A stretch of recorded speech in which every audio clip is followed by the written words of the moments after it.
Okay, 2.4, interpret information involving probability. So we're going to take a look at statistics. And what is statistics? It is the collection and analysis of numerical information.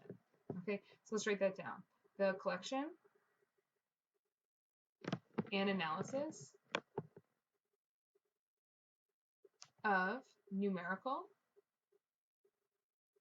information. Okay, and what is data? Data is just facts or pieces of information. Okay, so just simply facts or information. And that is, of course, accurate information. Okay, so examples of statistics are like opinion polls, census data. So like once a year or every like couple of years, Canada releases a survey, and every single home in Canada has to fill out the survey and report back. Okay, and it gives a census on like how much you earn, how you get to work, how many kids, how many people live in the house, that type of idea. Okay, weather reports, gambling odds, sports reports. Okay, you see a lot of statistics like assists, touchdowns, that type of idea. Okay, and you can see team data or player data. Okay, statistics like probability help predict the results of future events. Okay, and we do that all the time. An easy one to relate to is sports. Okay, if the Raptors won 70 out of 81 regular season games, are they going to win first round of playoffs? Probably. Okay, there's a really, really, really good likelihood of them to win because of their record. Okay, so let's do an actual example.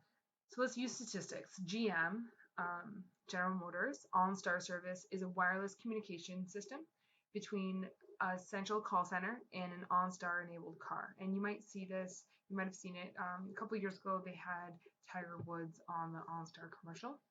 Okay, and this allows drivers to call for help or ask for other services. Okay, the volume of monthly OnStar activity reported by Richard Russell is at this website. Okay, so here's just a total of it. 1,000 people asked about airbag deployment. Okay, they called about that. 300 people called to notify them of a car accident, a crash. 11,000 for emergency service calls. 5,400 Good Samaritan calls. Okay, for example, someone was in trouble. Okay, 325 stolen vehicle, 41,000 remote unlock calls. Okay, that just means that they called and they're like, hey, can you unlock my car? And they did it. 24,000 requests for roadside assistance. And this is route assistance. Okay, where do I go? And the total number of calls is 412,025. Okay, now let's answer a couple questions based on these statistics. Okay, A, if you were an OnStar operator, what would be the probability of the next call being a person needing roadside assistance? Okay, so the probability of roadside assistance is, if you take a look at the numbers, 24,000 people needed roadside assistance out of the 412,025.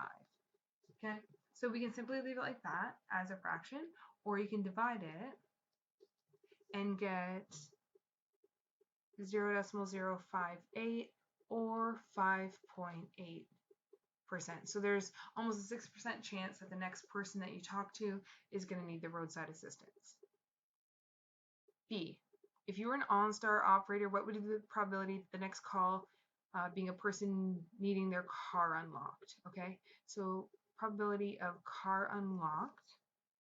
Okay, again, this is quite easy because it's 412,025 at the bottom, and 41,000 people needed that service. So 41,000 divided by 412,025, we get 0.0995, which is, let's just round up to 10%. Okay, there's a 10% chance. What type of call has the highest probability? Well, if you look at the individual numbers, 239,000 is the greatest. So this is request for route assistance.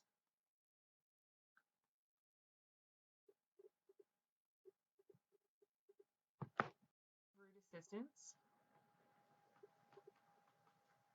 is going to be 239,000 over 412,025. Okay, and let's divide it. 239,000 for 12,025. I get 58%, so 0.5806, which if you multiply that by 100, it's just the 58%. And the lowest probability, so again, if you look throughout the numbers, the lowest number is the crash notification.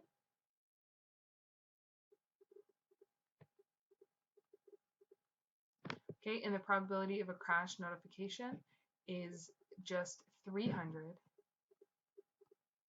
over 412,025.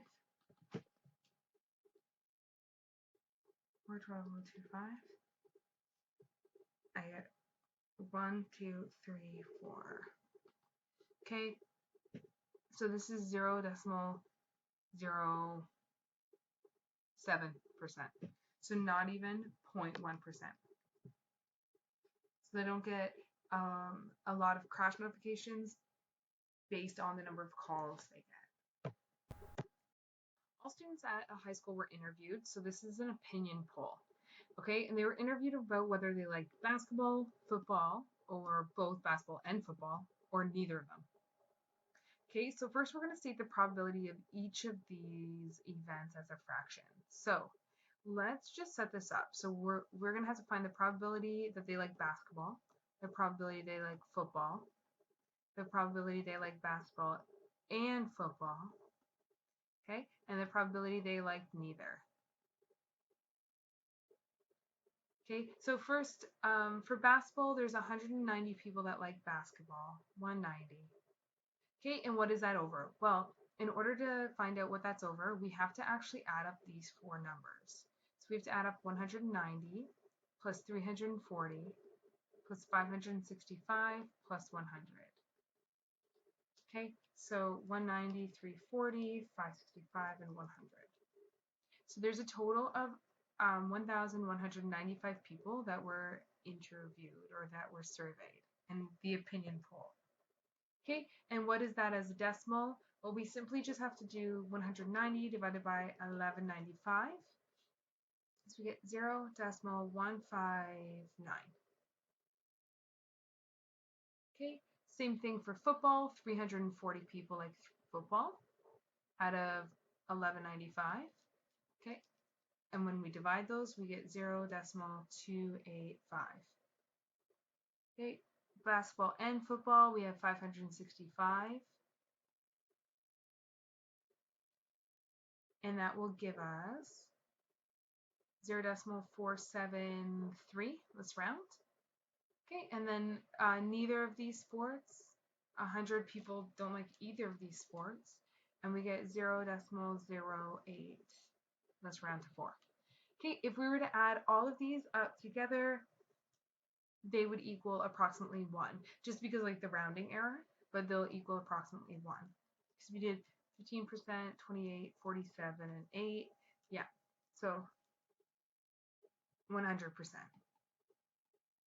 Okay, or 1.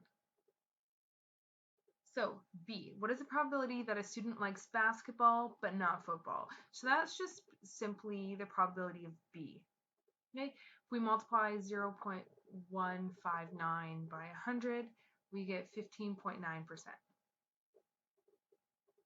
C, what is the probability that a student likes either basketball or football? So what we would do is we would actually add those two probabilities together. So 0.159 and 0.285. 0.159 plus 0.285. Okay, a total of 0.444. So there's a 44.4% probability that they either like basketball or football, but not both. Okay, and D, what is the probability the student likes basketball or football or both? Okay, so very similar question. Let's go probability of basketball, probability of football, plus the probability of both. Okay, similar numbers. We got the 0.159, we got the 0.285, and we got the 0.473. Now let's just add those up.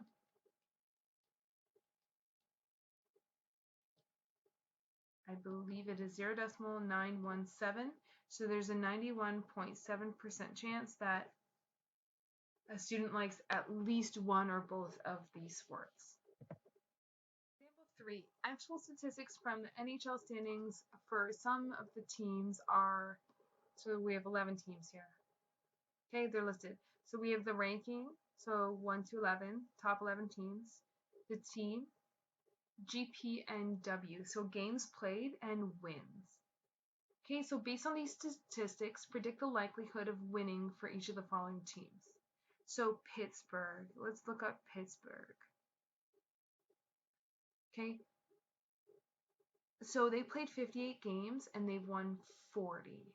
So the probability of Pittsburgh win equals 40 over 58. If you actually want to find a percentage of this, 0.689655, or just simply 69%. Okay, Boston, the probability of a Boston win. Let's look up Boston, 36 out of 56. So 36 out of 56. 0.6428. Keep going. Okay, so there's a 64% chance that Boston will win. Okay, probability of a Montreal win, 31 out of 58.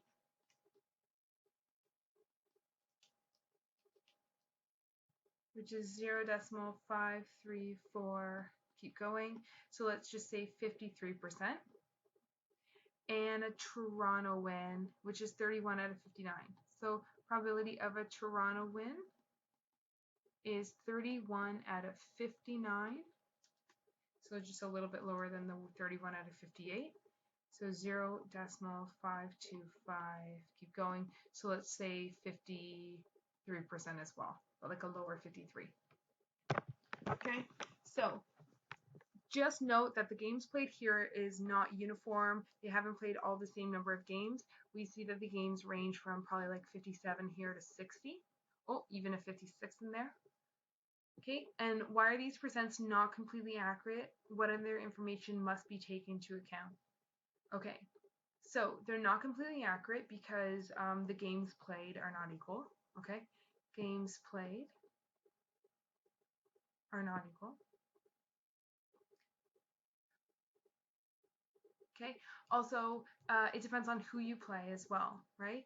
Because we know that like some years the Eastern Conference is weaker than the Western Conference or vice versa. So it depends on who you played, right? And we also have to take into account like were players traded in mid-season, and then did your record go up or go down? Okay, so is it on like a decline or is it on an incline? And also home versus away. So did you play these games at home or did you play these games on the road? Okay, so a couple things to think about when you're actually looking at statistics of sports.